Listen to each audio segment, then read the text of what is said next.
This brought to you by the Nelly Furtado fan club. Everybody pre-order 7 and what? How do you stream? I don't know, but do that too. Nelly If Furtado. you don't have copy, don't start. That's the rule.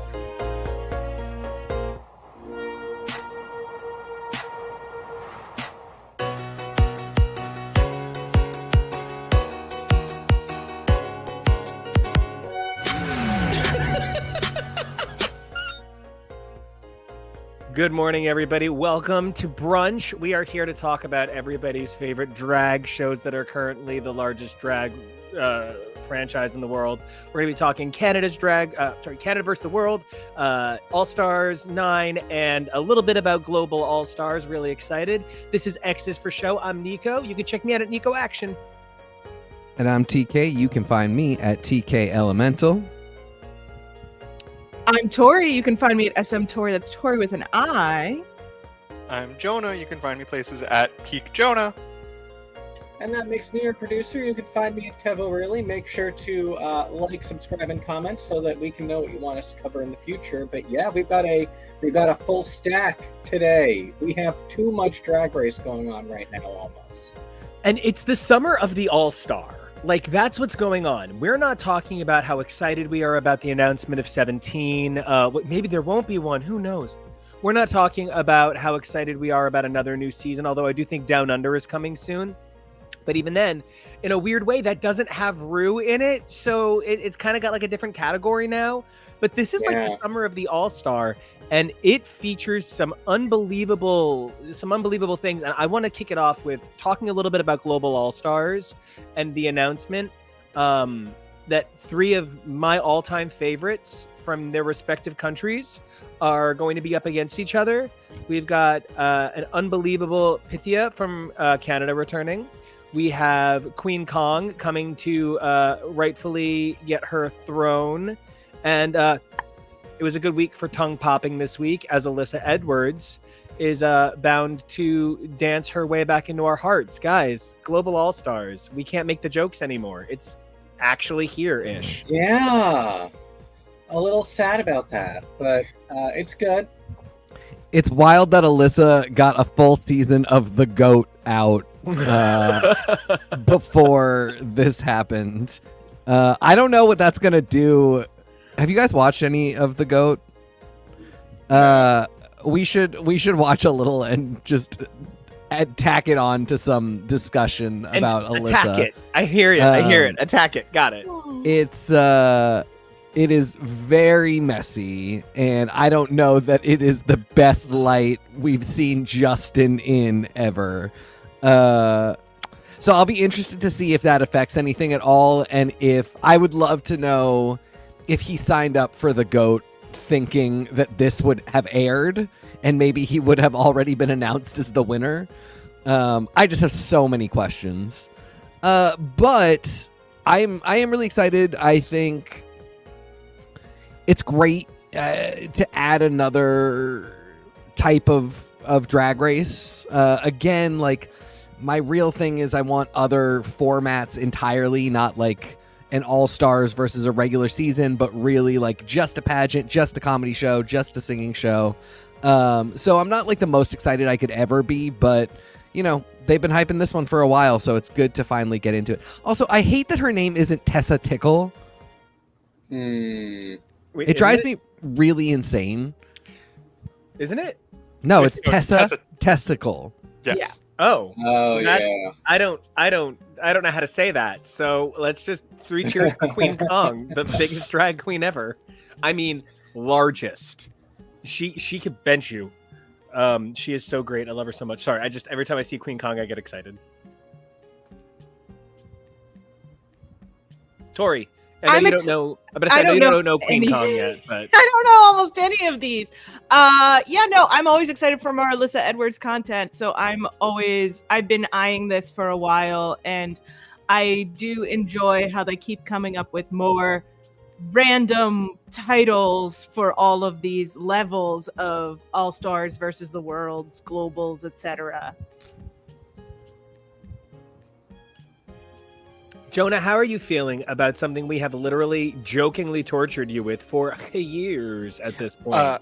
I feel great that I can no longer have this held against me. We know the cast. I know all of the queens from English primarily speaking seasons, so I love Pythia. I love Queen Kong. Obviously love Alyssa. I personally am a fan. I think I might be the biggest fan here of Kitty Scott Claus, who I think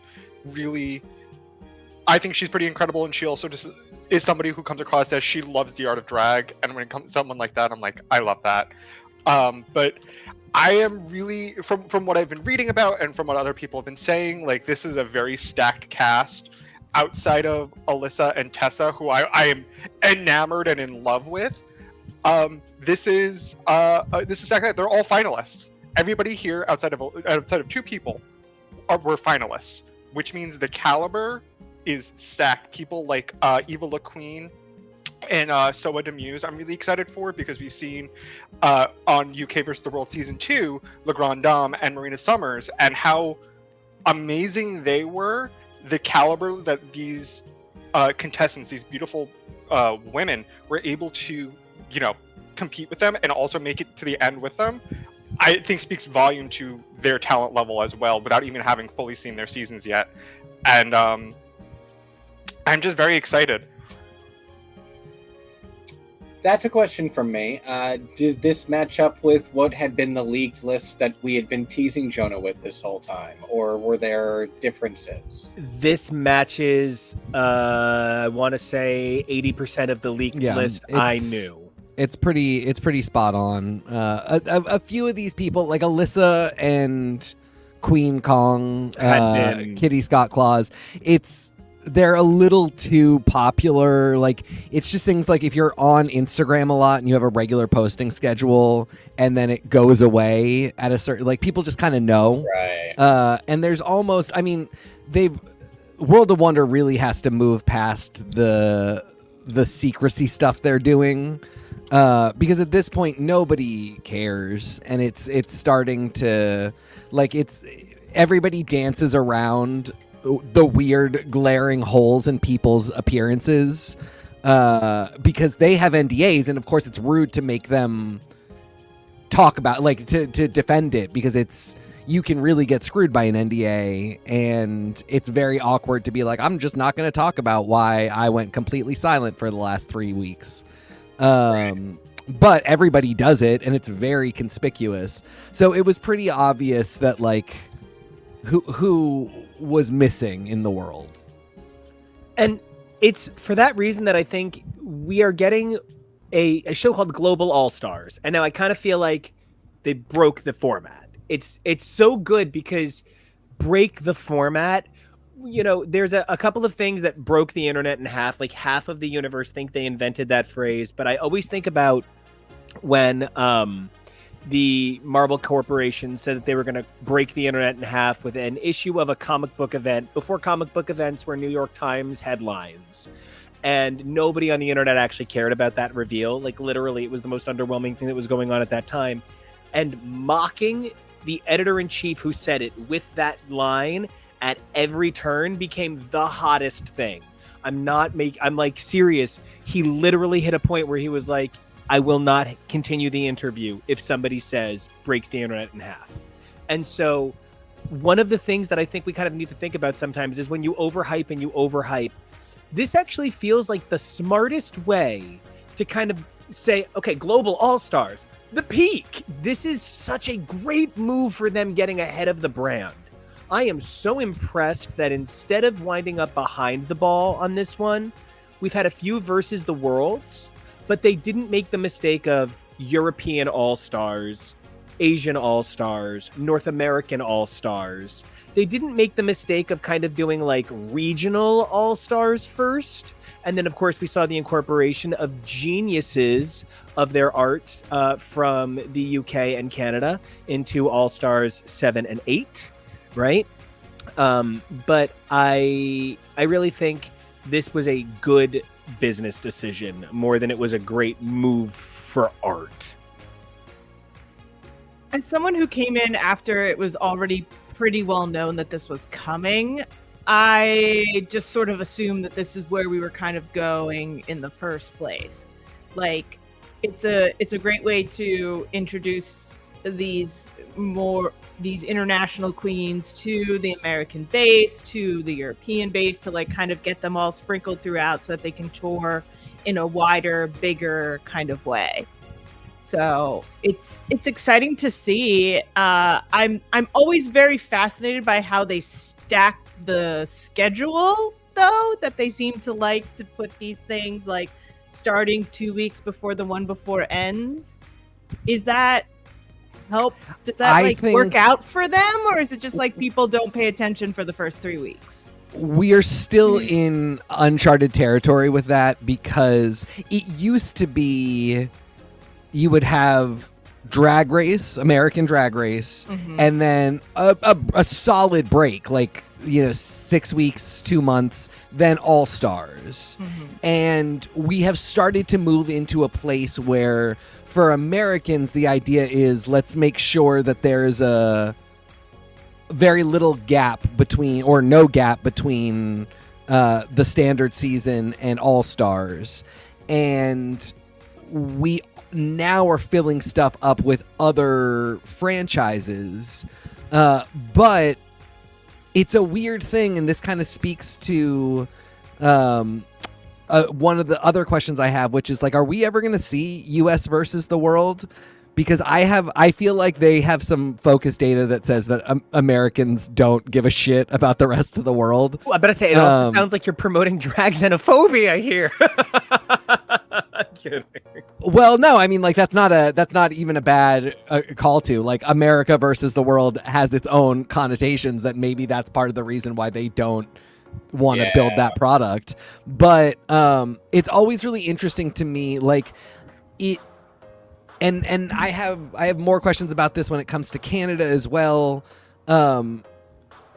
Everything in some way is touched by World of Wonder, and World of Wonder is a production partner in all Drag Race franchises. They're not necessarily producing at the level that they produce American Drag Race. It's like Disney with Disney parks worldwide. Exactly. Precisely. But they stand to make a lot of money, and I've been noticing a lot more that, like, products are very clearly, American eyes on them are just bonuses. And I feel this way a lot about Canada versus the world. Like, I don't think this is designed for specifically to capture the primary audience of Drag Race, which is Americans. I think this is meant for everybody else, which is going to transition to becoming the primary audience.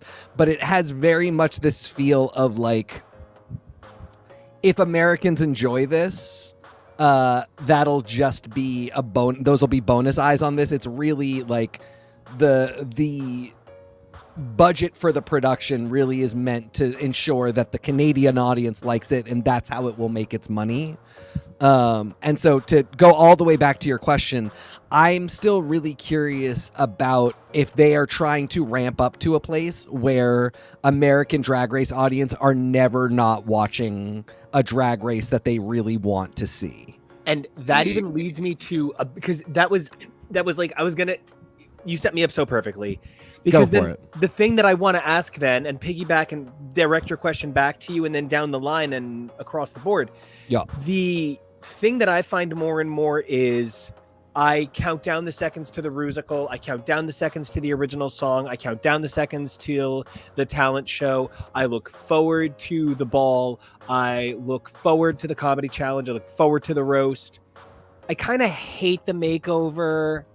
I kind of hate... I love those moments, but I feel like there's so many. The makeover is no longer paying off the way I want it to. It's starting Depends to feel on who they're making over to. Yeah, it's getting kind of rote for me.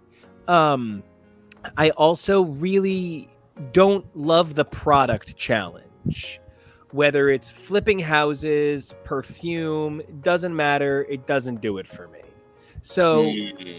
How are they going to keep doing 12 and 13 episodes a season when 8 of them are your favorite and 5 of them you could live without? Well, 5 of them you could live without.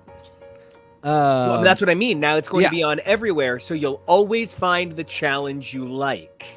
You'll always find the challenge. And to me, that speaks to this idea of like maybe we move on and do like, because I love the makeover challenge. I agree with what you're saying, but I love to watch drag queens make over other people. I think that's fun. I like that concept.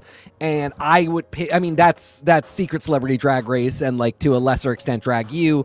Bring those back. Let's go. But like I liked this one in All Stars because it was casual, quick, and not consequential in a way where like I didn't have to listen to a lot of nonsense. Or, you know, it was fun. I liked that they changed things up a little bit. I do wonder about like maybe it's a whole season where we produce a legit rusical and not just we had 3 days to put this whole thing together and like this Smash. like fun production that we all. I mean, like I'm looking at the audience that would live for drag queens doing like a legit. We had 3 weeks to actually put this together, and it's not because like that's the thing is no matter what happens, there are so many low budget, not quite right, we just had to do it for the show moments in a rusical that we all just ignore because we're not unreasonable people. We understand that they did this in 72 hours and it's incredible what they did in 72 hours, but you kind of want to see what the production was like if it was like, okay, we legitimately just focused on this every day. I would love to start seeing shows like that build out of Drag Race. And I do sort of wonder about that as the solution to not even the problem of, but the opportunity of, at this point, our audience is basically will watch this show year round. If we give them the show year round, they will watch it year round. And the thing I'm curious about is I think maybe this speaks to the American xenophobia and like disinterest in the lack of the rest of the world. I think Global All Stars might tank with our audience, with American audiences again, because I think maybe they don't super duper care as a whole about the rest of the world. If they need the subtitles on, they're not into it. They just want to have them on for their sake. Well, yeah, I mean, I'm one of those girlies for sure. But I feel like anytime a queen has an accent that is difficult to understand their English, I know people who check out. And I'm very curious. I could be totally wrong, and this could be the start of really internationalizing the American Drag Race audience. But I also think there's a distinct possibility that we all just want what feel like local girls to our country. Well, and the other thing is that I was kind of shocked that Canada versus the World is just on WoW. And so for like American audiences, like unless you have that app, you're not gonna get to it. So that's the other part of it, is that it's not gonna get seen. Well, and that's what I was saying before. Like, I think that's just a bonus to them. That's just extra content for people who pay for that WoW Plus subscription. In Canada, it's on Crave. So like right. They're really hoping to capture every Canadian drag fan, but whatever American watches it is just like, great, that's great. And I feel like the budget kind of reflects that, which is something we'll talk about when we talk about the episode. Well, and I want to, because you pivoted us beautifully to All Stars 9 a moment ago by bringing up this version of the makeover challenge, which I do want to say I did think was very rewarding. These are crew members we recognize who are also fun and lovely, handsome. Wait, I don't want to be a dick. We recognize them? I think we all recognize 5 minutes.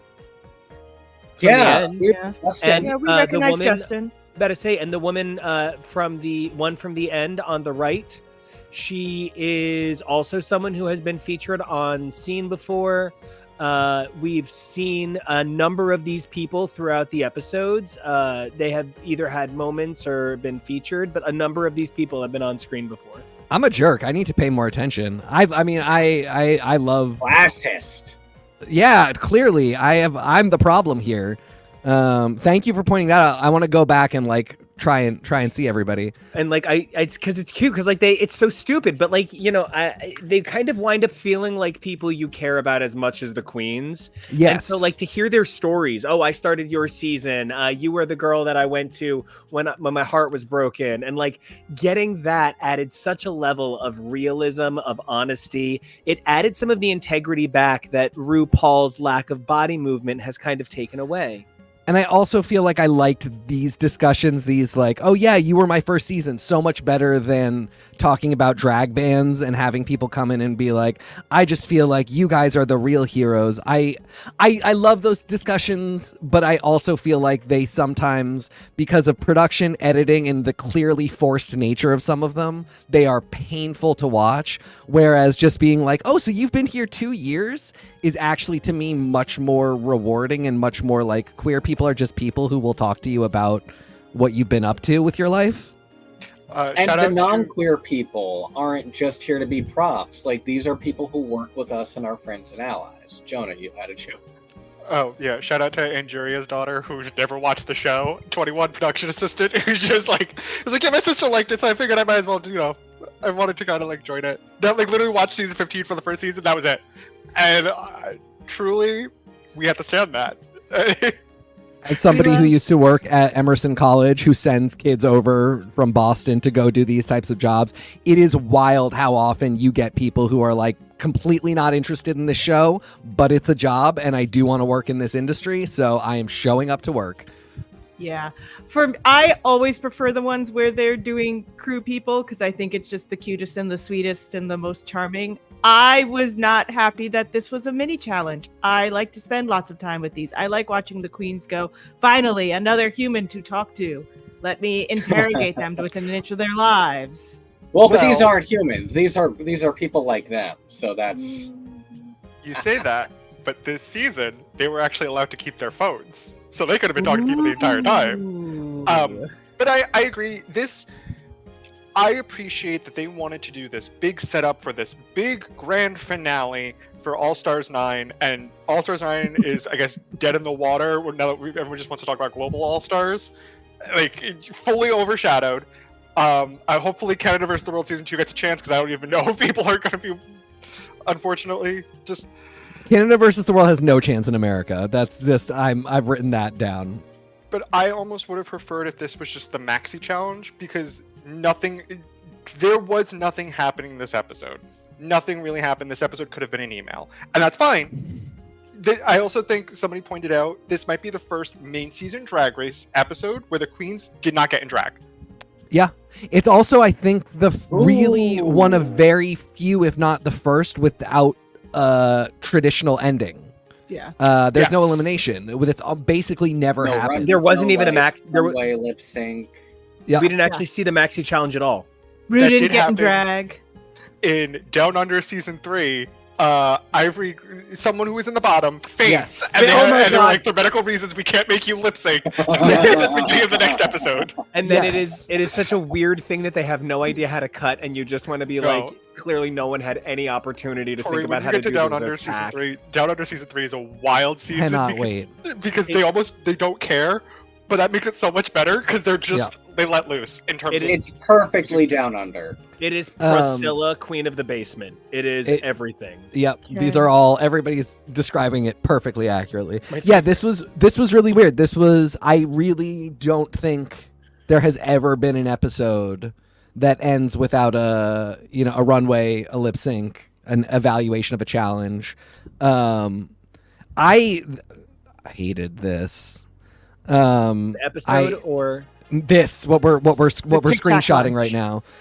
This particular Tic Tac Lunch, I don't know. well, 'cause I think it's actually I what love Jonah that said. the They could have been orange, emails. Yes. Kibba, what were you saying? I just love that the set is orange to match the Tic Tacs. Yeah. I'm just we so do mad love that we're pushing the Tic Tac lunch idea. It just is upsetting to me. It's a really weird thing. Like, it was a cute, funny joke one time, and then I thought, like, a second time, okay, because it's a reference to the first time. And now it's just, like, literally, we don't have any other ideas for what's happening here, so we just stick this thing of Tic Tacs out. And you don't even get Michelle on stage? No. Michelle wasn't on set that day. That's me making a joke. I don't actually know that. She was accompanying the show. Only have problems with this because this delves into the same territory for me where they pull up the little picture of what would you say to young Jonah. It just feels like it's milking trauma. It just feels like it's milking, kissing RuPaul's ass, which kiss RuPaul's ass, it's her show, you want to win, kiss her ass, I don't care. Those parts never bother me, but it just a lot of the times comes across as trauma milking, and it's fine, but everybody's crying and everybody's talking about insert whatever things they were going through that the show helped make them realize. And sometimes it's beautiful, but it comes across canned and a little unnatural. That's why, we're talking about the makeover. Those conversations felt a lot better because they can talk a little bit more openly, because they not only do they know these people, not in a way that they don't have to impress them, but it's not a guest. When they bring on, I think one of the better ones, even though they were guests, was season 12, where they brought all these women who were super fans on, and they had such an amazing time. That was one of the better ones because I think everybody was on their best behavior to make sure that these women had an amazing time. Not that they don't always do that, but here, when conversations feel relaxed and natural, I think it comes across better. And sometimes something comes up organically, it's great. This like I said, it just feels like they're gunning for their Emmy, and again, that's fine. Let them gun for the Emmy. At the end of the day, I don't really care. This episode is just bizarre, and don't want to say waste. Well, I mean, actually, go ahead. I just want to tag on to that because one of the things we've talked a lot about is how this is the escalation of the idea that the all-star queens are celebrities. And you were saying, TK, something I wish I had managed to get out before, but I couldn't find the words to say it. When we think about something like Merv Griffin, and I just dated myself so bad. But yeah, nobody knows who you're talking about. The guy who's responsible for Wheel of Fortune and Jeopardy and all of the greatest game shows of the 70s, 80s, and 90s. This guy had, who John DeMol is now, the guy responsible for things. I get it. I'm the only one who knows the back end of game shows. But the people who created them are responsible for most of them. 5 or 6 people are responsible for 90% of the game shows. All you're suggesting is that Ru could do the same, and it could be RuPaul's Theater Camp. And it's a bunch of queens, drag kings, and other, queer-friendly professionals, I guess, come together to make a musical. And you're suggesting that. One of the things that we saw in this season is Ru doing drag less and less, just kind of being on stage talking when it's her. And I really love that because that's what this episode is then testing. Can we do all-star episodes where the girls are Ru's? They're in charge of other people. They're the ones judging and escalating. This was testing the waters for how far we'll let these girls on their tethers be little Ru's. I also think it was testing, can we break format? Yes. In order to play around with what happens in an entire season, especially on All Stars, where there is some expectation that things are going to be a little different. And to Jonah's point, I really especially All Stars 9 with these queens that have a lot of them have already been on an All Stars as well. I would have just preferred if the questions were just industry questions, or tell me about your favorite, what was the place that you went that you never expected would be a cool city to tour, and completely casual. You don't need to get emotional, or insane would you rathers. I don't know, I'm spitballing stupid ideas here, but the idea that we're gonna do yet another one of these, let's get emotional, Plastique, you cry, Roxy, we need a bus stop update. Nobody leaves the doll at a bus stop. Oh my god! You didn't need the doll. Apparently somebody else did. I didn't need there to be more to that story. I absolutely did not need more, and the fact I was like, Roxy, this kind of makes it seem. I do need more. I need to know. Well, now I'm I like, need what more. fight Little did you have with trauma your grandmother. grandmother to take this down? What happened? Oh, yeah. No, I gotta know because, as we learned on Glee, Spanish grandmas always come around or something. So, what happened? Yeah, I don't want to know. I don't want to see Roxy cry about that. I don't know. There was just so much. I I don't know.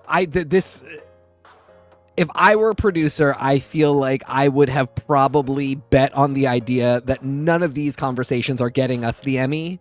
So let's do a different format, different type. I have always really, I stopped listening to it because I don't know. I can't support everything RuPaul does, but I really like her podcast because her and Michelle, with the right guests, if they stay away from talking about like RuPaul's spiritual life philosophy and Tammy Faye Baker, Ru has great like funny banter and casual questions.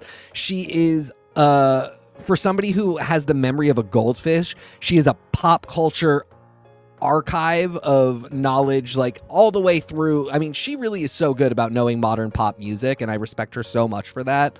So she's really good at like casual conversation and gab, and like I just would have preferred that so much to this.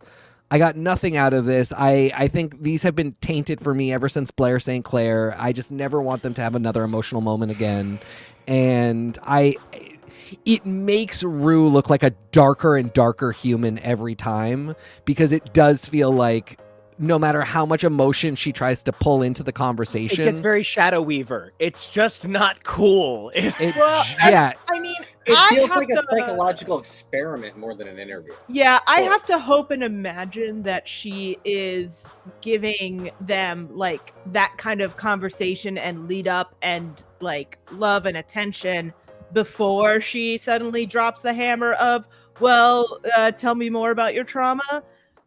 That's what I have to believe to continue to semi-like this person. After like the 5th time they cut to Ru with like semi-misty eyes, and I think of that one clip of Love is Blind where the guy put in eye drops to make it look like he was crying. I think that's what they did. I agree. If this had been Michelle, because especially we're not getting a what you're packing.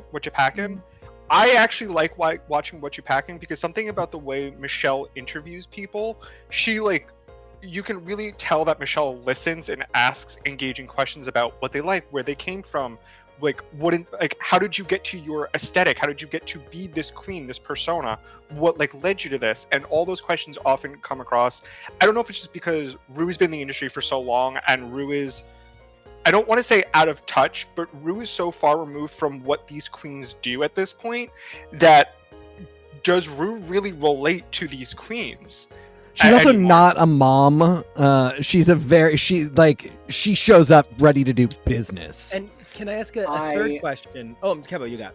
Well, I was going to say, I was going to make I made the joke while we were watching this, and Jonah referenced Ru crying, and I made the joke of, I wish I could cry right now, but I can't spare the moisture. And so much of Ru's personality comes across as Lucille Bluth.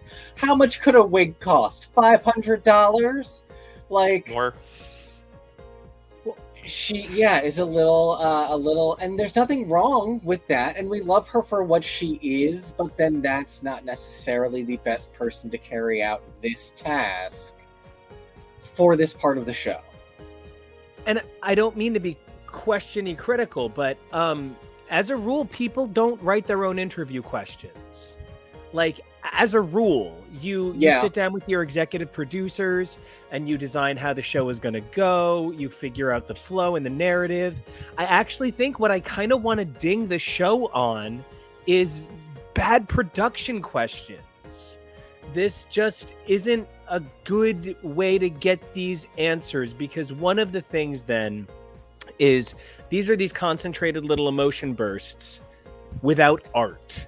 And when there's art, when there's a way to do it where the people are coming alive because of their outfits, that's one thing. But this is just sitting in a chair and sobbing. This is what Arvin Sloan would do to people when Sydney would bring them in.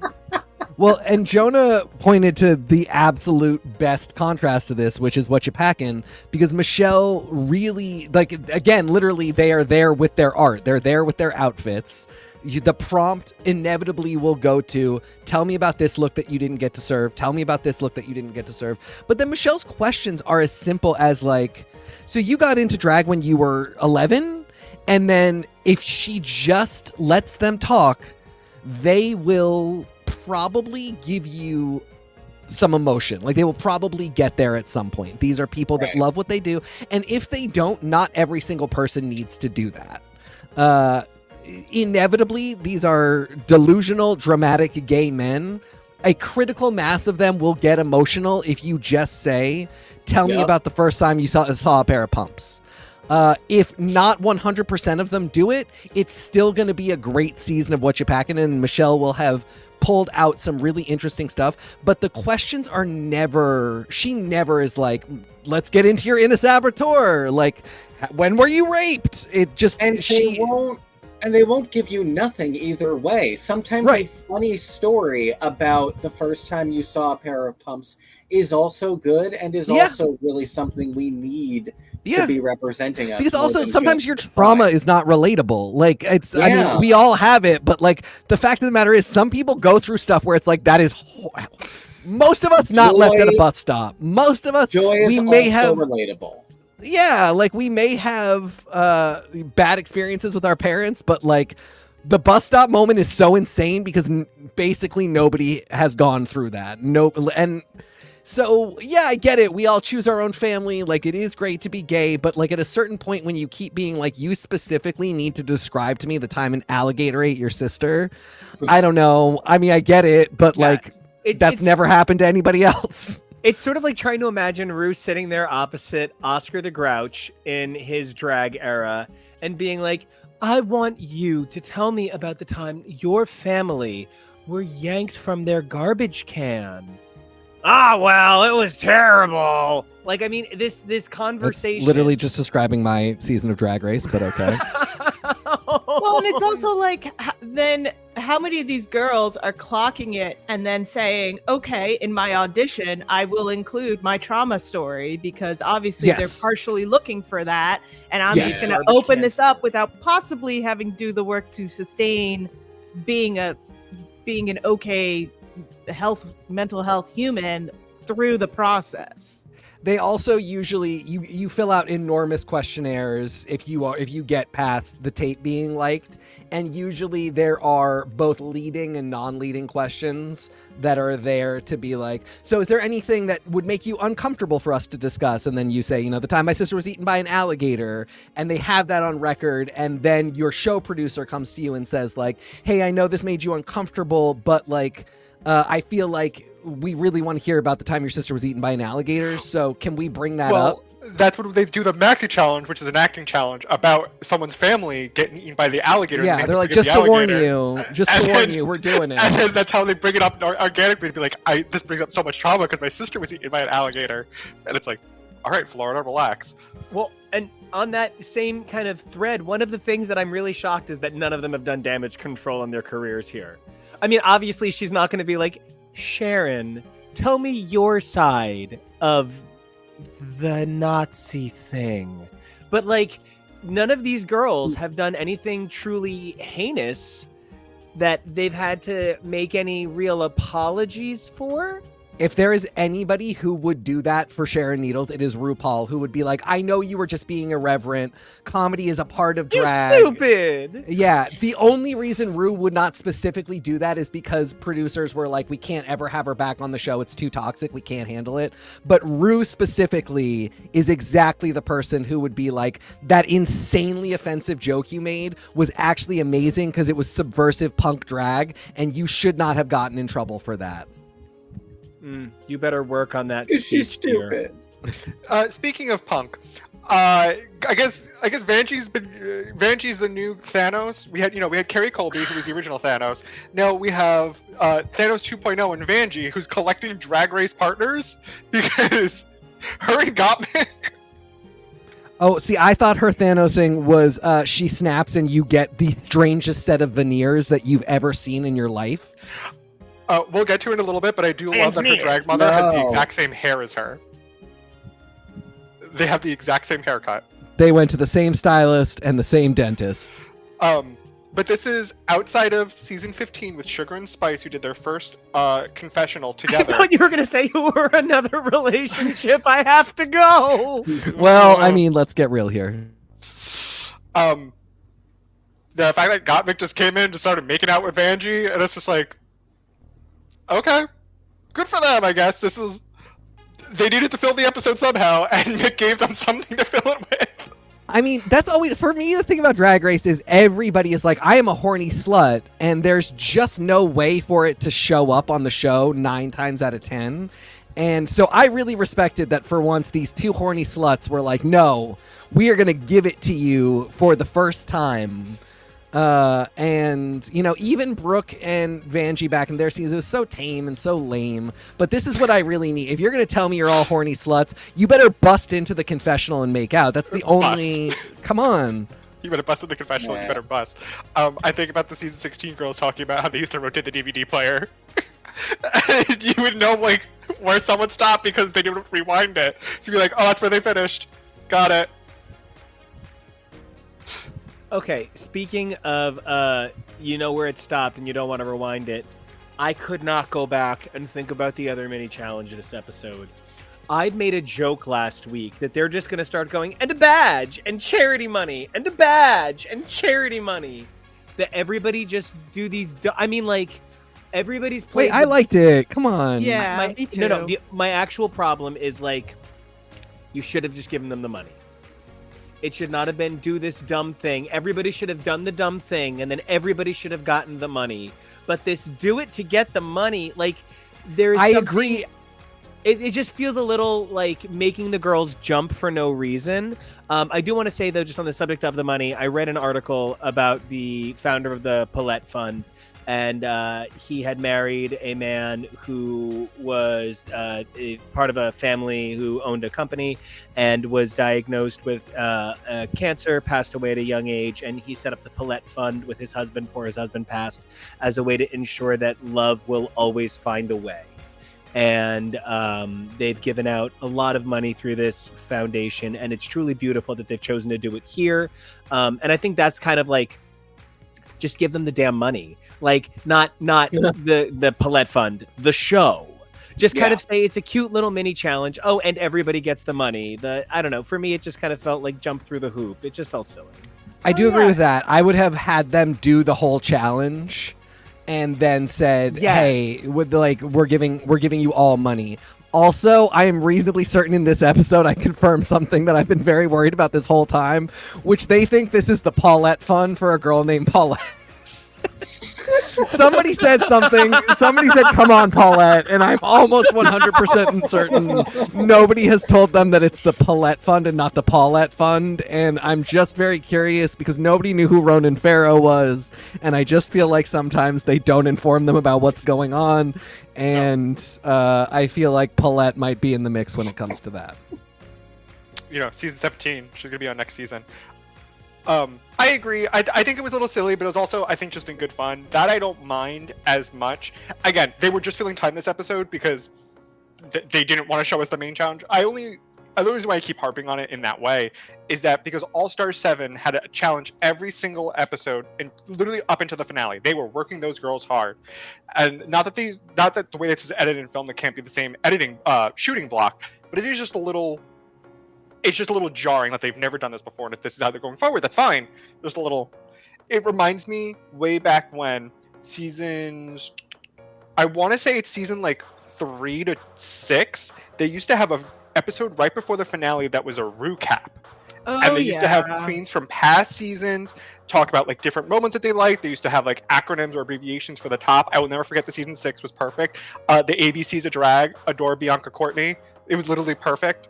Mm-hmm.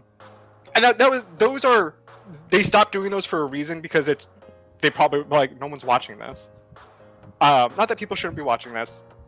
All that to be said, the ending twist. This was my favorite twist because this should be Mario Party. Start stealing stars, start swapping badges. I want items. Start doing Mario Party. Let's get crazy. Especially for this, because there are no consequences for the queens. It's for charity. You're not taking anybody's money. Everybody has the same amount of screen time, so booking fees are going to go up by a universal standard. I want them to start with a number of stars. There's 15 stars all season. Yeah. And you can win them. Yep. And you can pick who you steal them from. You Yankee swap them. Yep. Yep. Want it. I mean, we talked about it last week. We were talking about like what's the math for anybody can still win, and toot, I ended up being right.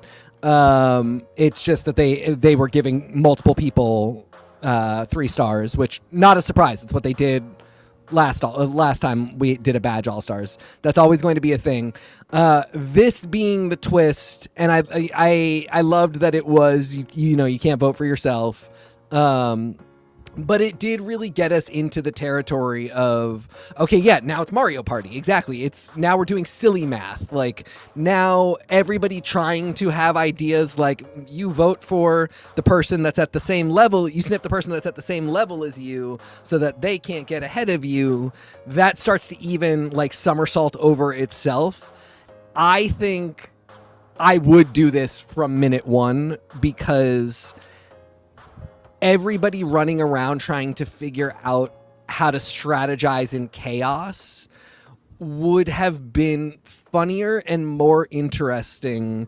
And I really do think more engaging to the audience. Like, we would have salivated over that the way they think we're salivating over really fake drama where Angeria and Roxy are just like, I don't know, I'm snipping you because you snip me. Which just got boring and old, and people were taking offense to stuff that's like not real. Watching them just desperately try to figure out star math would be hilarious. That's perfect. Real quick, speaking of star math, Kevo, could you please just go back to Nina real quick for a moment? I just want to say, girl, Megami, that was all you had to do.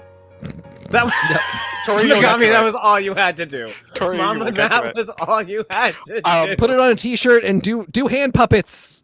We love Megami. I also want to talk about, this was probably the only, there wasn't a lot of strategy this season, which this season, I think they can, for all-star seasons, they should be able to introduce some levels of strategy. We can give these people a little more Big Brother-esque Survivor. You can kind of do that a little bit more with this. I think that would be a little bit more engaging in how to switch it up more, as opposed to just like, we're all going to vote and, it's either the majority vote for the lip sync assassin or the pet challenge winner, blah, blah, blah, whatever.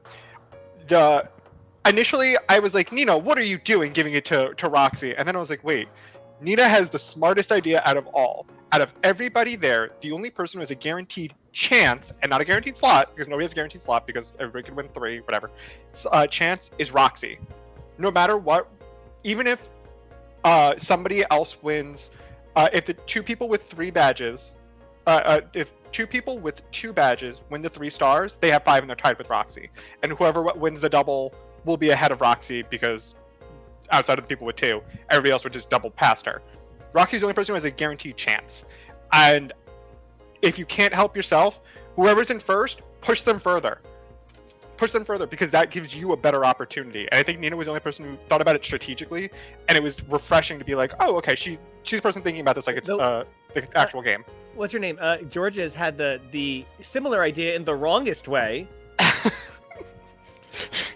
I love her so much. Some people want to vote with their heart. At the end of the day, you can do strategy, and that's fine. You have to be able to live with the consequences of a strategy. If you are a person who needs to vote with their heart and be like, no, I gotta live with the choices I make, and this is how I'll be able to sleep at night, do that.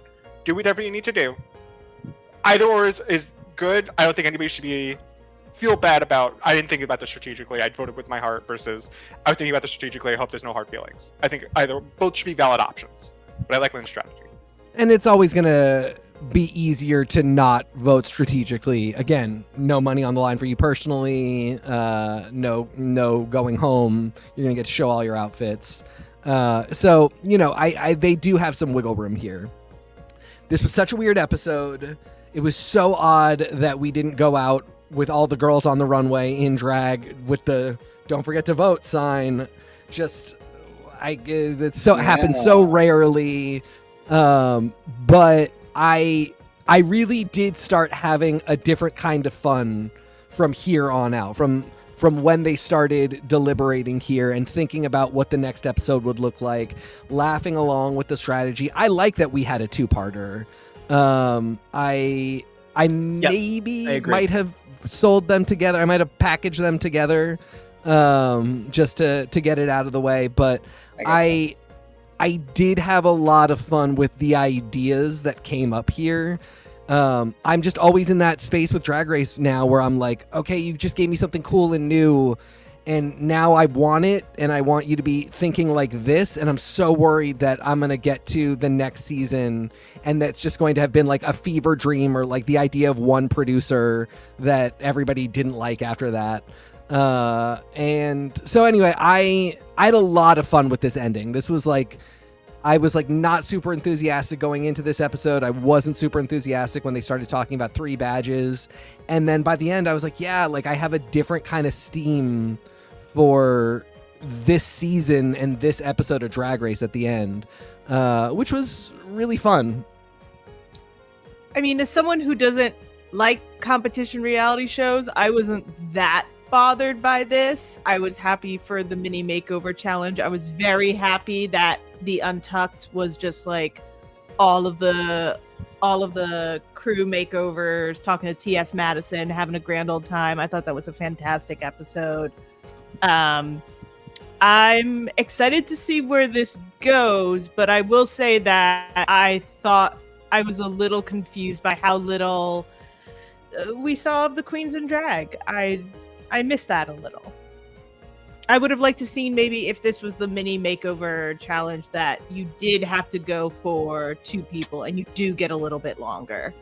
And family resemblance and match. Yeah. Yeah. Mm-hmm. Even if just for the mini makeover and do a quick drag, something. Mm-hmm. But yeah, I think for the, I liked it for the boldness and for it being something different and that we haven't gotten before.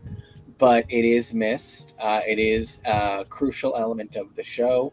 But yeah, you know, I think that you could use the word filler for this episode, but it wasn't one where I felt like my time was wasted. I definitely enjoyed everything that we got. And part of it being an experiment with the format means, you know, there were things that worked and things that didn't. So I'm looking forward to hopefully seeing stuff develop from what was so different about this episode. And I also, real quick, I also want to say that this whole trying it out here, I think is personally because they want to try it again with like another all winners season, and that will become more about succession planning. And, you know, in speaking of like trying out new things, I just want to say one of the things I've realized is if we did do a musical season, then one of the challenges could be make your ball gown for the scene where you're in a ball gown. Mm-hmm. Make over somebody who's going to be in the sequence with you and ball be gown. your little sister in the sequence. Write some of your dialogue and come up with your roast ad-libs. And they could do that kind of thing, even though it's not real to a musical, the way Learn how to schedule 16 dancers for back-to-back fittings, and half of them are late because the N isn't running. And honestly, that sounds like almost like too much, but I don't think it is, because like that is sort of the stupid logistics planning they make them do with the stuff like Flip This House shows. Well, and you're like, we are not asking them to put on a Broadway production. No. And we are asking to do more than a 72-hour turnaround on something that was written at a table in, you know, by the producers in 2 hours. Between those two extremes, there is a production that you would say, like, that was legit. I would go sit down and see that in a theater. I really enjoyed seeing all the steps that it took to get there and turning it into a little bit of a competition. I recognize that it's not specifically meant to be like an industry standard musical, but I also see how it was meant to be a production that was like the design was to elevate the production and not just have it be a challenge on a reality show that is about a variety of challenges. I really think like we're talking about we're pitching a smart way forward on this idea, and I think you can do them for every single type of challenge. You can absolutely expand each one into a whole season. Jonah, I want to give you a minute to say your last thoughts on this episode of All Stars before we hit on over to Canada. I think there are great moments in this episode. I do wish maybe more plot could have been progressed, but it's fine to get a couple of things out of the way. So next week we can kind of just focus on the talent show and the finale. I also think part of why they had to do things this way was because 5 of the girls aren't competing for the crown next week, and everybody's going to be there. They didn't. Yeah. I think they didn't want to like eliminate people here and be like, well, you have to come back next week anyway.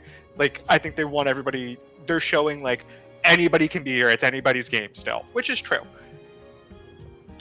Anyone could be here. I don't know about that, because here in Canada versus the world, it's like 3 all-stars, 3 people that are really cool, and some people I don't know anything about, but I bet they're great too. I want to bring us over to Drag Race Canada versus the world. I've decided that I'm going to be Mr. Raspberry, and I'm going to be Lemon's new drag king assistant. And I'm just going to go around and I'm going to carry this rapstress up. She is living proof that you can really choose to get better at what you do, even when you're already great at it. And I'm such a humongous fan of Lemon. Really, her verse is not different than the other girls, except it's better. It's so funny. It's just better. She's just so uniquely good at rhythm. Kennedy Davenport is one of the all-time greatest legends in her industry, and every single one of us should be grateful that she does not know who these other girls are. Kevo, when you flipped her comment about Canada, when you lost it, goes on Canada. Oh my god, the way that betrays such a level of non-involvement with the other franchises, and I've clearly never seen a single episode of this show or ever given this show a thought.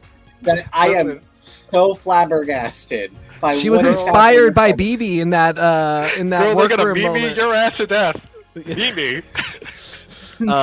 I love Cheryl, big Cheryl fan. She's probably my number 3, but I would be remiss if I didn't say how much I love Tainomi and how cute she is. And I love that she was on tour with Nelly Furtado. And has a feature on this album. And right. But I do also want to say, I forgot how much I really can't stand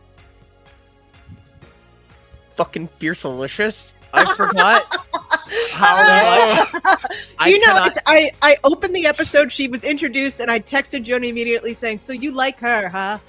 Oh, she makes such good TV. Oh, she so uniquely gets under my skin. She's perfection. Though I personally, as one Miss Kylie Sonique Love called it, I do not like these ice bucket challenge wigs. I do not like them at all. I hate it. I hated it way back at All Stars 5. I hate it now. Nope, not for me. That being said, she could win. Listen, I think they're gonna give it to Lemon. Not even just based off the first episode. There's only 6 episodes. Let's keep that in mind. I'm pretty sure. I say that with full confidence, not knowing. 9. 9 is 9. Last I checked, I just maybe whatever. Then there probably has to be a couple non-eliminations because there's not enough girls for 9 episodes.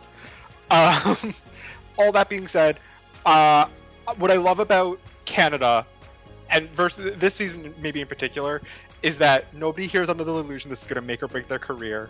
Nobody's under the illusion that this is meeting RuPaul is going to change their life.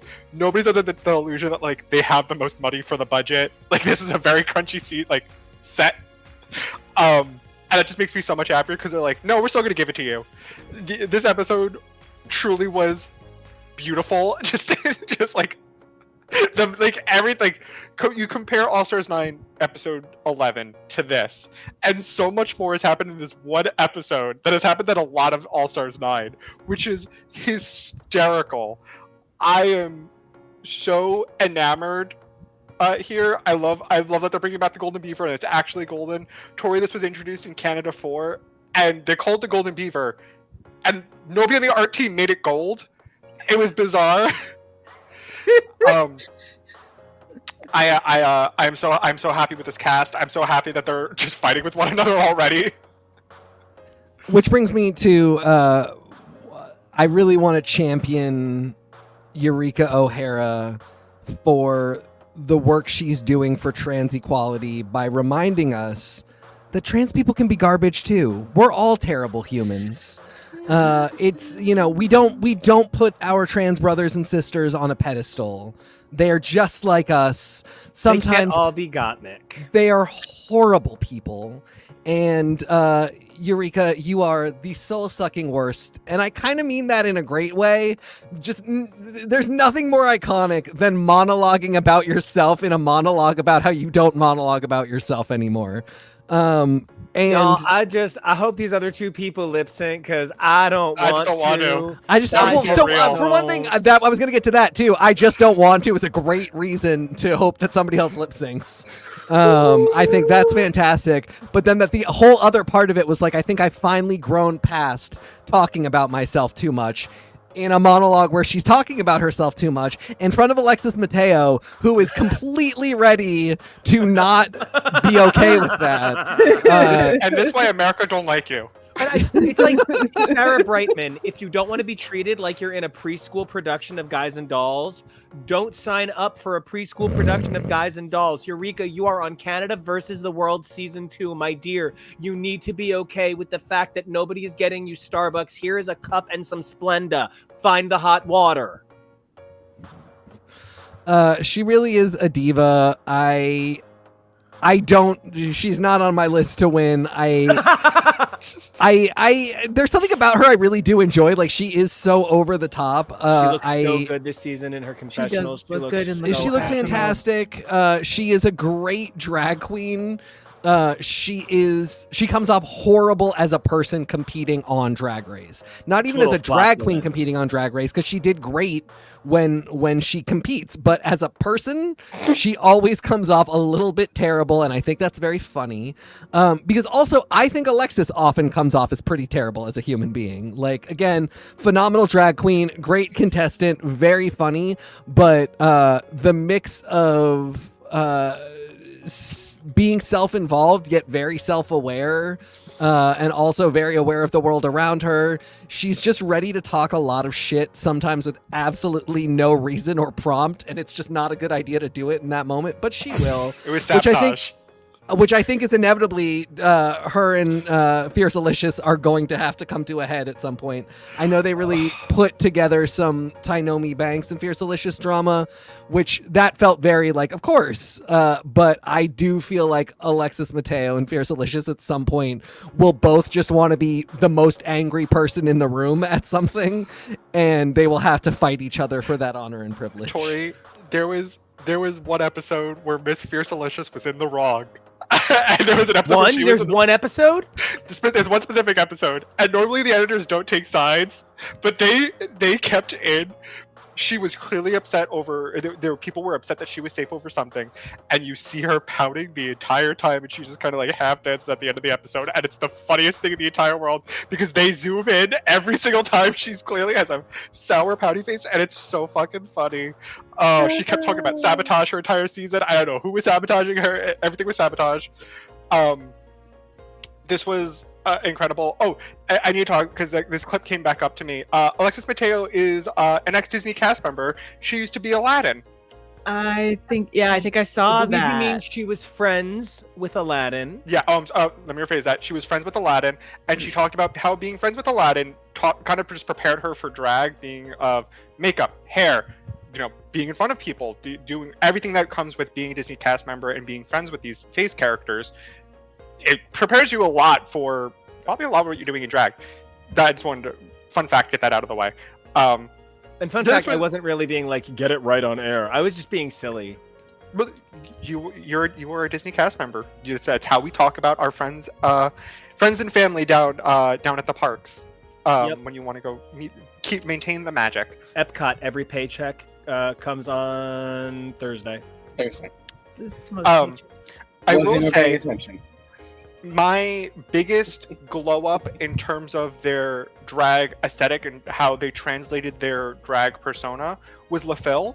I was really impressed with LaFille throughout this entire episode, from the look that they brought, from just, it seems like there's a level of confidence that I think my call is LaFille's going to be the dark horse of the competition.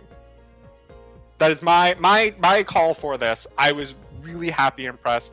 As I don't know if Canada 4, not Canada 4, I'm sorry. UK 4, I feel like it's not the best season, which is unfortunate. And it's a little, I don't know, it is a very weird season with the way they edited and everything came about it. So seeing LaPhil in an environment where I think they can excel, I think really will be, really good for them. Yes, because part of the problem here is LaPhil, and I don't want to hear it, just everybody let me have it. LaPhil is sort of like Anthony Kiedis in that kind of like, I'm an artist, I do my own thing, I have my own way that I express myself and it's beautiful. And when Anthony Kiedis gets up on stage and does that, nobody's like, you're supposed to be a hard rock singer, or a cool funk singer, or whatever the band is pretending to be at that point. Everybody just lets Anthony Kiedis be Anthony Kiedis. LaPhil is somebody who clearly needs to feel that freedom to express art, and I think that you're really right. There's way more LaPhil in this one episode than there was in the entire previous season, and I think that is something that I've said to Kevo a few times, and I don't mean it really positive, but like one of my favorite things is how many of these girls are like, hey everybody, I'm only doing this All Stars or Versus the World season so everybody knows what I look like now, so you don't walk past me at my table at DragCon, thank you. And I love it for them. That's a really cool way to get a commercial out there. This is a commercial you get paid for, great. Love that for them. The only thing is it does sometimes highlight what a shit job the producers had the opportunity to present this girl in last time. Also, perfect time to bring that up because it has been DragCon this past weekend, and people are talking a lot about how lines at the table don't lie. And there is some truth to that in terms of like it's...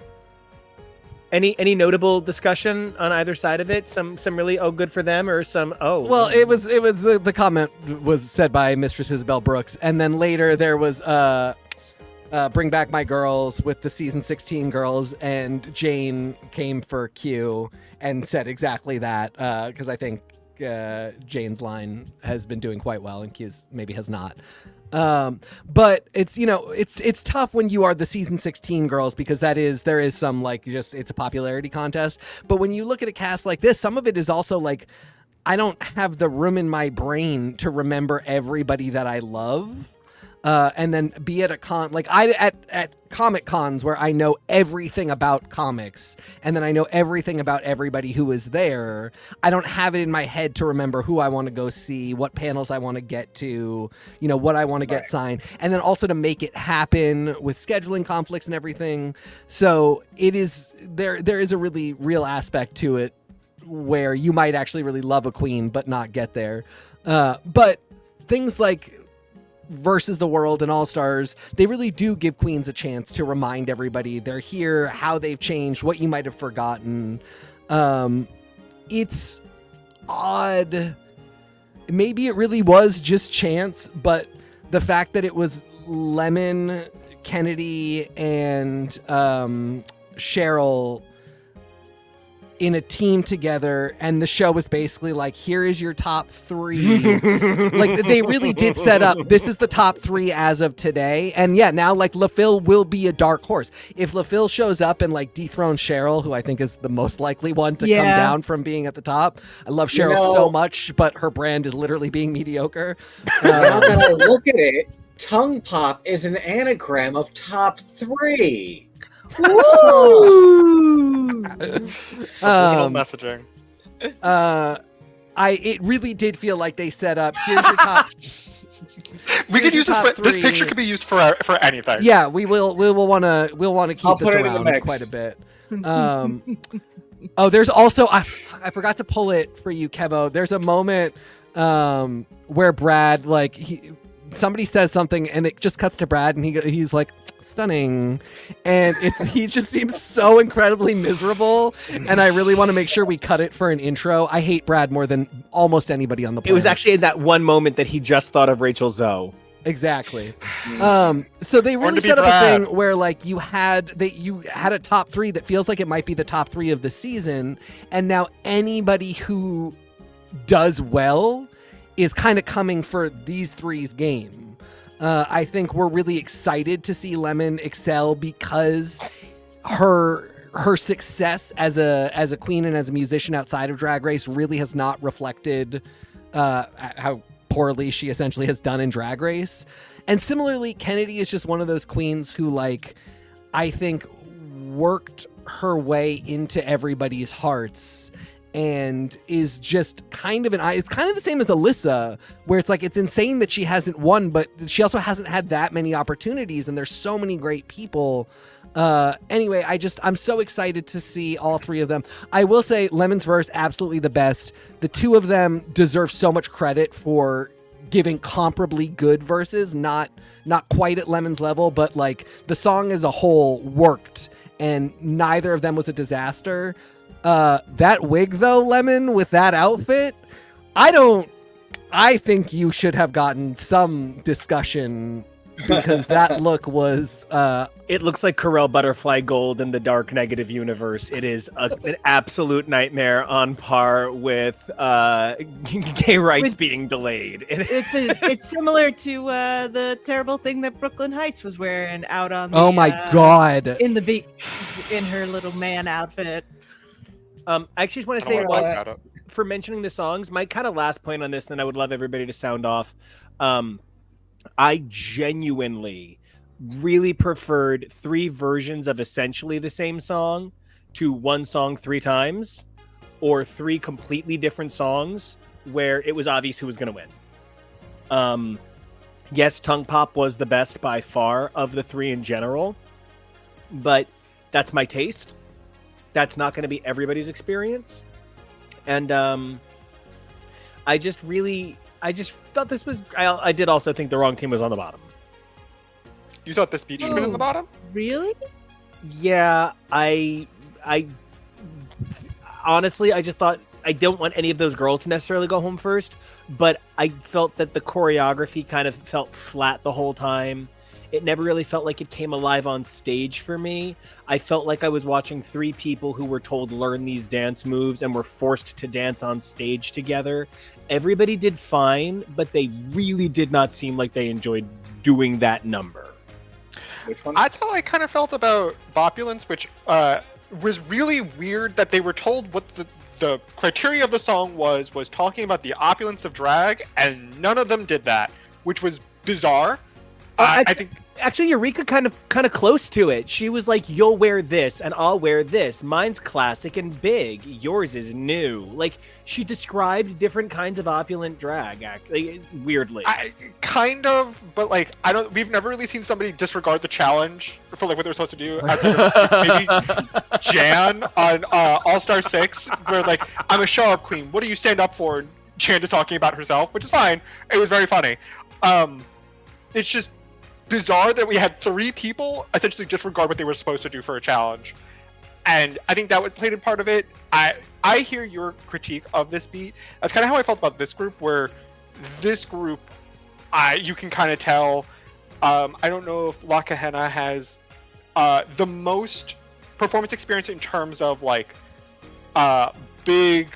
I'm not as familiar with what they do in Drag Race France, if you will. But I expect more from Eureka, and as much as I don't always like the way that Tracy comes about critiques, because sometimes she just sounds like a gay AI bot, I do agree that a couple times it felt like, okay, and I'm shutting down. Okay, I'm back here. Okay, I'm shutting down. It felt bizarre. I kind of expect a little bit more from people in this group. That being said, one, Tynomi and Miss Fierce looked great. Love them both. No notes.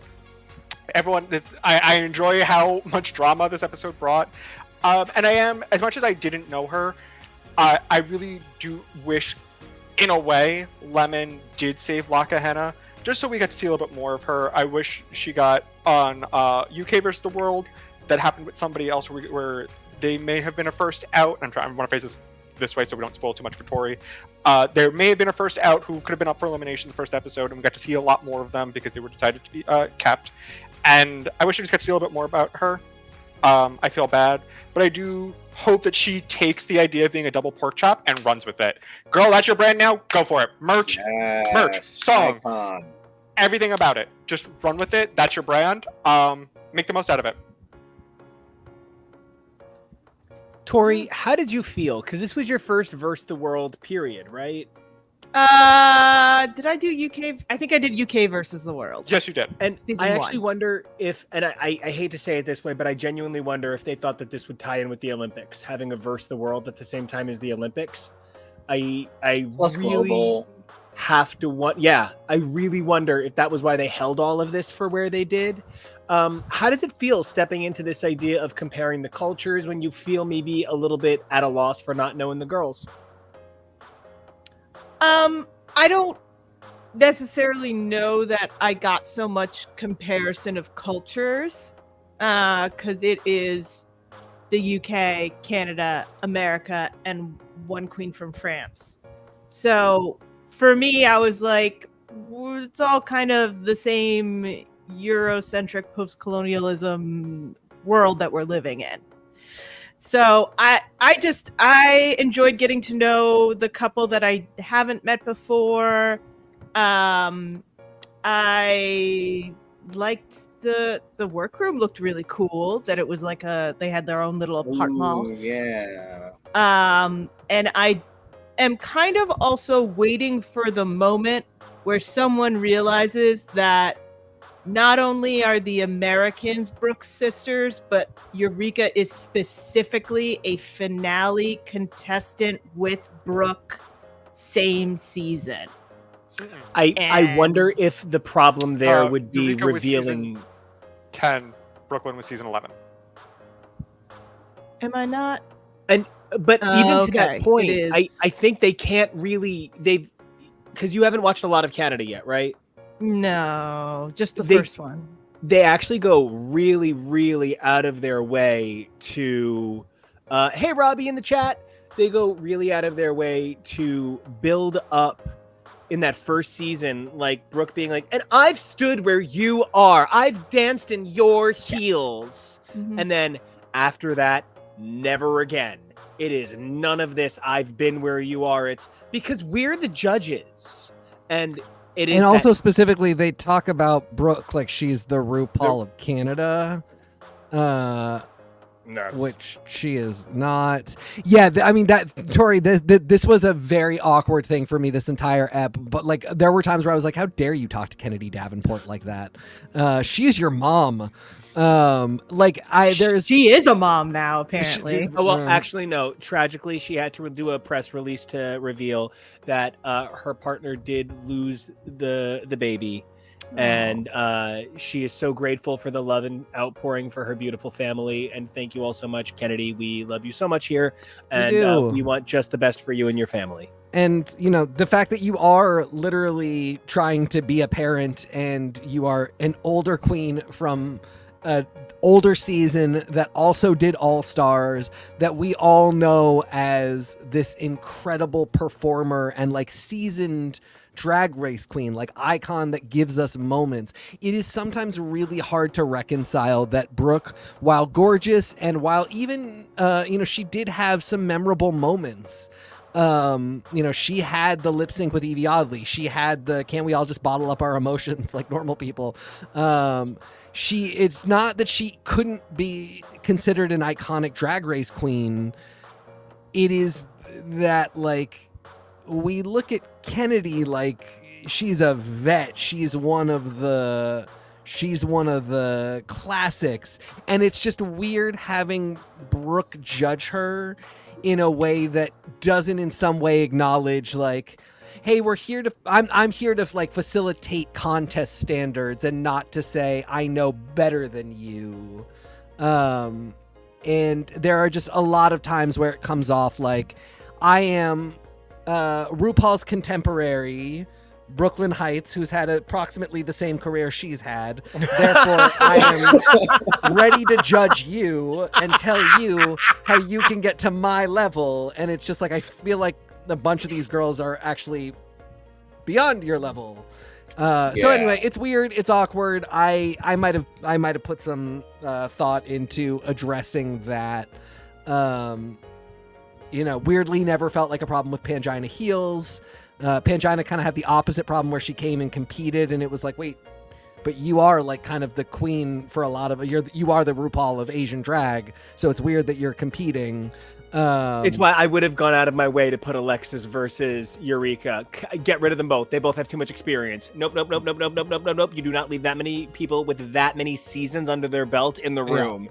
Yeah. Fool, beautiful lemon, foolish. Yeah. It's weird. This is a really fun season. It's a really weird one. I was saying to Nico, I feel like because the budget feels noticeably lower than a lot of Drag Race seasons. Or Blind Melon music videos from 1994. Yesha. They do kind of rely on the girls' talent a lot more, and boy, do they deliver. I think Jonah is absolutely correct that, I don't just think it was Eureka's team. I don't think anybody understood that they were being asked specifically to craft lyrics that match the song. Because again, that never happens. Like, the girls never do that on the track. It's the thing I said annoys the shit out of me, is that nobody ever writes like lyrics. Bosco is one of very few people that just wrote lyrics to the song. Most people do, hey, it's me, I do the thing. And nobody was flip and watch me wear these rings. Nobody was prepared for a track where they were asked to specifically address the source material. I think they should be asked to do that more. I think they should be disqualified and have points taken away when they don't do it. Oh my God, they released these songs, didn't they? On an EP. And like, it's the machine. And that's part of where like, this is why I want to get in on this machine, because one of the things I think is so amazing about this machine is like the construction of these songs is so cheap. Like I say that as a songwriter, you can write a good cheap song, and these are good cheap songs, but like, you could take this a little bit further with a little bit more of a songwriting team in place. You could develop this out. You could have tracks for each girl. And I know it sounds like putting a lot of money into it, but I guarantee you the return. Like, one of the things that we're still seeing to this day, chartably, record-breakingly, is Glee continuing to make money off of singles. Glee continues to kill charts. I believe Lana Del Rey's Born to Die has never left the top 500. There are just some things that will make money forever, and I do believe a number of these would. So if they're looking to expand this, I think it would be a really great market. It's worth it, and you could put a little bit more effort into helping these girls develop songs that will further make their careers strong. Well, I was gonna say, especially because they will perform them. Yes. It's they might not ever be radio singles, but like, if you enjoyed it on the show, you will hear that girl perform it at a venue if you go see her. And most girls are not going to have... Some are going to be Trixie Mattels, which, like, then they don't need your help. But if they are not already musicians who are trying to have a significant music career where they will be putting out LPs, chances are if you give them a solid, enjoyable track on their season of Drag Race, they will perform that in perpetuity. Because it is as just a callback for the audience about them as it is for the viewers about that season of the show and the show itself. I would love to get everybody's kind of final calls on this. I do think Lemon deserved the win. Yeah. I'm such a big Lemon fan. I probably would have sent Eureka home just because I've seen enough of her, even though I'm very happy for her and her happiness. Anybody final thoughts on Canada? And feel free to tell me that my top two will share a double crown. Lemon and Kennedy, they're going to share a crown. It's going to be beautiful. Lemony. That's my top two as well, with the third being Cheryl. I do agree that that LaFille could be a dark horse. I really do think Cheryl probably can be knocked out. I hope not, because I love her so much, but it would be insane. Oh, Mimi, I'm first is here? It would be insane if these three were the top 3 basically the whole competition or until the end. Only because it was just such a strong start to the performance, and I think all 3 of them are people we associate with wanting to see do really well on Drag Race. This is a really fun, interesting season. It feels so like thrown together in the best possible way. Like you throw together a barbecue and it winds up being the best night of your summer. Whereas like you make plans to do a whole vacation and it's like kind of a slog. Like, sure, you had a good time, but like it cost a lot. It took a lot. You were exhausted a lot of the time. And then, yeah, sometimes the backyard barbecue is just the best night. This feels a lot like the backyard barbecue. It doesn't feel like it cost a lot. It doesn't look like it cost a lot. These don't feel like the biggest names in Queendom, but I'm having a lot of fun with this. And in some ways, like more fun, in different ways, more fun than I'm having with the standard All-Stars. This cast got me a little bit more than the global one did. Not to say that both of those aren't fantastic and won't be, but like I'm very impressed that this one just kind of showed up and is giving me lots of fun. Again, feels like kind of on a budget. Tori, tell me, do you have any final thoughts on Canada? I'm just excited. I'm easy, I'm getting used to this. Lemon is standing out. Lemon does feel like they're getting the hero winner edit from the beginning. I definitely respect Kennedy Davenport and all that she has done. I have never cared about her as a performer, so I'm interested to see what everyone else is bringing. I'm sorry, my brain. She's had some great moments, and she does great work. I just don't care. For some reason, she just doesn't flick the button for me. And I really do get that because I have my queens like that as well, and I feel so bad about it sometimes when there's somebody that everybody gets and I just don't. And I know that like Gigi Good is one that like I love Gigi. I love her. I think she's great, but she wasn't my queen her season. But big fan. Jonah, Kevo, what are your parting thoughts? Canada, us out of here. Based off of what I know about the first season of Canada versus World, they're very likely to crown a Canadian for the win. They really want one. And if we're going based off that, I probably do think Tainomi also is a little bit more in the running than maybe we talked about. But we will see. I don't know if she had the best showcase her first season, but I think with time, experience, better looks, and having a little more confidence to do things you maybe never done before, like a Drag Race challenge, I think she could be, again, another secret gunner for the crown. All that being said, this is a very fun, silly season. Canada, I love the Canadian franchise because oftentimes it's so bad it wraps around to being so iconic and so hysterical to me. I've never had a bad time with the Canadian season. It's always so fun. It's always so bad that it's good. I love so many of the Canadian queens. So at the end of the day, I do see and foresee a Lemon versus Kennedy showdown for the end. We'll see how that turns out. I do think a couple of other people could potentially be in there. As of right now, I do think it looks like they might be crowning Lemon, which is fine. Give Lemon her crown. I'm not mad about it. Let it happen. Kevo, what about your crown? What are your final thoughts on Canada? My final thoughts on Canada and on just everything that we have going on in general is that it's a lot. I'm not sure how I'm going to feel now about the finale of All Stars 9. Now that we started a new season, we're going to be watching for a few weeks. That sort of deflated the end of 16 for me a little bit, that we started 9 before that. So, we're going to see how I end up feeling because of it. And then global at the end of that. I'm not necessarily feeling oversaturated because then there's other things where I'm not getting enough of it. We're not getting the new season of Star Trek Strange New Worlds until next year. That's frustrating. So oversaturated, undersaturated, at least I am getting something. So I am grateful. I love that perspective. Sorry about that. And let's do our sign-offs. Tori, where can everybody find you online until you next grace our amazing show, decked out as beautiful as you are? You can find me online at SM Tori. That's Tori with an I. Doing all the fun stuffs, and you can catch me hanging out with y'all come FlameCon in a few weeks, which I'm very excited about. Yeah, you can, and I cannot wait to bring everybody that amazing content. Jonah, how about you? Where can everybody find you on the interwebs? You can find me places at Peak Jonah. That's Peak. Name Mr. Producer Man. Mr. Show Captain Man, yes. We are very excited for FlameCon in a few weeks, where we are going to be appearing on the show floor, and we are also going to be having some panel content. We'll be posting about that in the next few weeks. We're very excited, so check us out both days for our content there.